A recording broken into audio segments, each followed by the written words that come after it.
So, everyone, yes, I am Lewis Langenberg. I am working on a National Education Nature Park programme based in the east of England, so covering Peterborough right down to Thurrock. So you sit quite nicely in the middle for us. And we've been working with Becca and the county since we started back in August to how we can best support schools. Oh, it might change. Let's have a look. There we go. So we are a free program, just to put that out there, just in case you're not sure who we are and what we do, but we are a free educational program for early years all the way through to college age students to get involved with the program. So as you can see by the figures on the screen, within the east of England, we're averaging about 10% of that national number because the program is only in England at the moment. And then you can see that there's 93 schools in Suffolk, which will be a mixture of early years settings through to colleges already registered so far. So it would be great just to get some more Suffolk schools on board, and maybe you can all have a mini competition amongst yourselves around what you've all got on your sites and what different habitats you have. I suppose for me, just to share that where do we come from? If you're unaware, we came out of the Department of Education Sustainability Strategy published back in 2022, and you can see that we are one of the four cogs which the DFE are funding and supporting to help schools with their sustainability journey. So we like to say if you approach one of us, you can get all of us, and then if you have any queries which we can't quite answer but it fits under Let's Go Zero, we'd pass your contact details on to support you through your sustainability journey.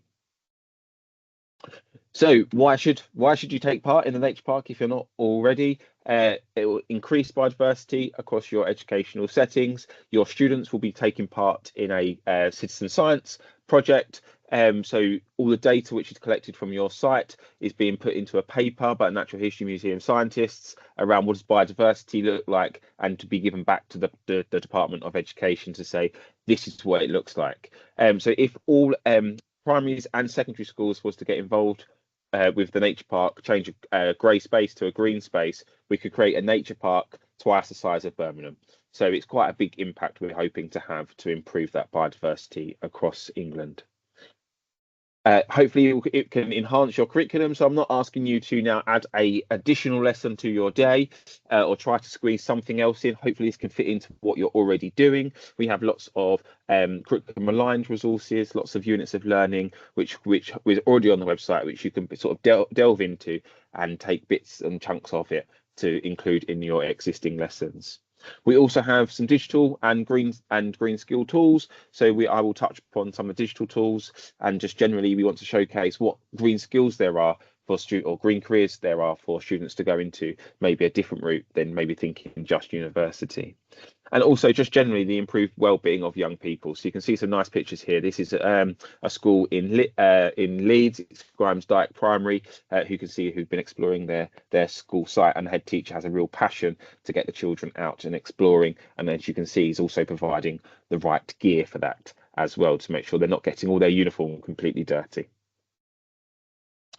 So the nature park has got this 5-step journey. So getting to know your space. So that could be going out, doing a bit of habitat mapping, which Becca just mentioned in terms of those top tips for biodiversity, or looking at what you've already got. There's a younger version for early years, which is Habitat Hero. So sort of 5 insects and creatures which you can then go and identify where would they live. So one of them's a bird and the second one's a worm, so to be able to go and explore your site in that way. Also we've got quite a fun hidden nature challenge activity which we launched last year. We ran again in October as a bit of a competition, and we have got cornets from Felixstowe. Some of their pictures are now featuring in the Natural History Museum, which is fantastic for the students to see. And then you've got identifying opportunities, so giving your pupil a voice. What would they like to do on their educational settings? Is it that they want to see more wildflowers? Would they like to see more planters in their playgrounds? Then starting to make those decisions, bringing in SLT and a pot of money. So on our website, we have a tab about finding funding. So that'll give you that opportunity to do so, making that change. And then you'll be able to, we have a change tool, a digital tool, which you can then showcase the new things which you've added to your site. We'd like to think that we fit into all 4 pillars of a climate action plan, but obviously, naturally, we very comfortably fit into that biodiversity element of it. So just signing up to the programme could be a quick win for your climate action plan, and then completing your site boundary and habitat mapping as another 2 wins, which you could sort of tick off to say, we've done that, which helps you move along your sustainability journey.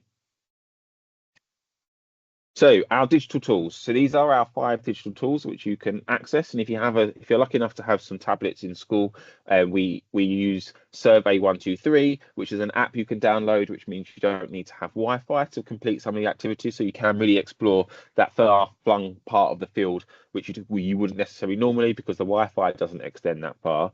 So as a teacher, you'd complete site boundary. So that means it's linked to your unique reference number. So we know that from your school, we can see that you've got 5 bird boxes and you've got a long section of wildflower meadow. So that's how we can sort of correlate that information. Hidden Nature Challenge, which I've touched upon, which I'll show you the map in just a moment. Habitat mapping, you can do it with Key Stage 1. I have done it with Year 2 before. It's quite nice. There's some nice flow charts which you can follow to help you map your site. Habitat Heroes is fantastic for the younger ones. Done that with Year 1, really enjoyed it. And then the pollinator count, which has just gone live in the last month or so, as a great way just to get the quadrats out and start working scientifically in your fields, or even in your playgrounds, to see what pollinators are visiting. So this is Colnay's school in Felixstowe. They've already mapped their site. Caroline is doing a fantastic job there, and that is without any help from us. They're doing it on their own. You can also find them on our Nature Park website as a case study to showcase all the wonderful things they've been doing with the National Education Nature Park. So the lime green line around the edge is the site boundary, which Caroline has done herself, and then she has explored the grounds with her Key Stage 2 students. So they've looked at it, and then they've made changes, and then they've added them onto the map. So pollinator count. Why should we monitor our pollinators? I think this is, whilst it just looks like a nature park activity, there is a wider project going on. So we've got RHS Hyde Hall, which also does a similar thing in pollinator count. It's called the POM count instead. And many other RHS gardens also taking part, and many other ornamental gardens are seeing what they've got in their ground. So it's just being part of that wider network and wider community science project. So you can see here, there's at least 1,500 pollinator species in the UK, and 80% of our UK plants depend on insects for pollination. And I think it's really key that for some schools who are growing food, that we still have those flowers amongst that food. So we think about companion planting, thinking about the pollinators, and even thinking about food chains in terms of what do they attract to hopefully get rid of some certain pests as well. So pollinator count, fairly easy for you to probably pick up in school, probably on a bit of a whim. Just need some sticks or some string, which you can lay out and make your quadrats. And then some very patient students, if there is such a thing. So you could spend at least 5 minutes monitoring that space, and then you can be doing a bit of a tally to see what you can get. And then we have a separate ID sheet which helps them identify the different types of pollinators which they can see. And there's a nice quiz at the end, which might be quite nice to use as a starter to see what they already know, and then to do it as a plenary to see what they have learned. So I think we sort of forget that some of our smaller insects can also be pollinators. And I know I spent some time talking to some students around ants. Ants can also be a pollinator, especially on sunflowers. When they see something, they go run up and down the stem. They are pollinating our sunflowers to give us the sunflower seeds. Hidden Nature Challenge. So you can find it on our website, and then you can scroll right down to the map and you can see who's been taking part so far. So you can see it's just homed in on big cities here from the screenshot I took, but I'm sure if I zoomed in, there'll be lots around Suffolk schools, because we've delivered a few Hidden Nature Challenge sessions in schools within Suffolk. So a great opportunity just to get them really thinking about what they've already got in their space.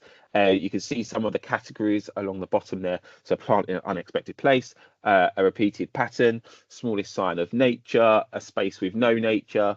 And we actually run this with a SEMH teenage boy group. and we ended up running it for an hour. They were very happy just running around, exploring their site, using the iPads and taking lots of pictures. I appreciate that's not going to work with every student in every school, but it could just be a 10-minute starter or plenary activity, or sometimes it might be nice just as a brain break for those students who just need to get out of class for a moment. So here are the categories for Hidden H Challenge.